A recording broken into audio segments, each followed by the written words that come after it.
দেখুন বন্ধুরা, চতুর্থ লড়ে আর একটি ফুল ফুটেছে। চতুর্থ লড়ের আগের দিন একটি ফুল ফুটেছিল, সেটা আপনাদের দেখানো হয়নি।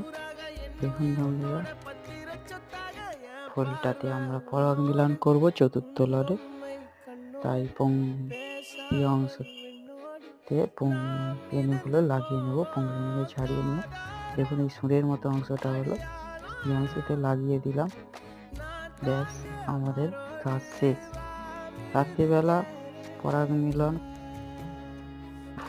ড্রাগন গাছে করতে হয় এই কারণে, কারণ রাত্রিবেলা পোকামাকড় মৌমাছি প্রজাপতি থাকে না, তাই পরাগ মিলনটি নাও সাকসেস হতে পারে। তাই আমরা এই পরাগ মিলনটি হ্যান্ড পলিনেশনের মাধ্যমে করে দিলে সাকসেসফুল হবে, তাই করা হয়।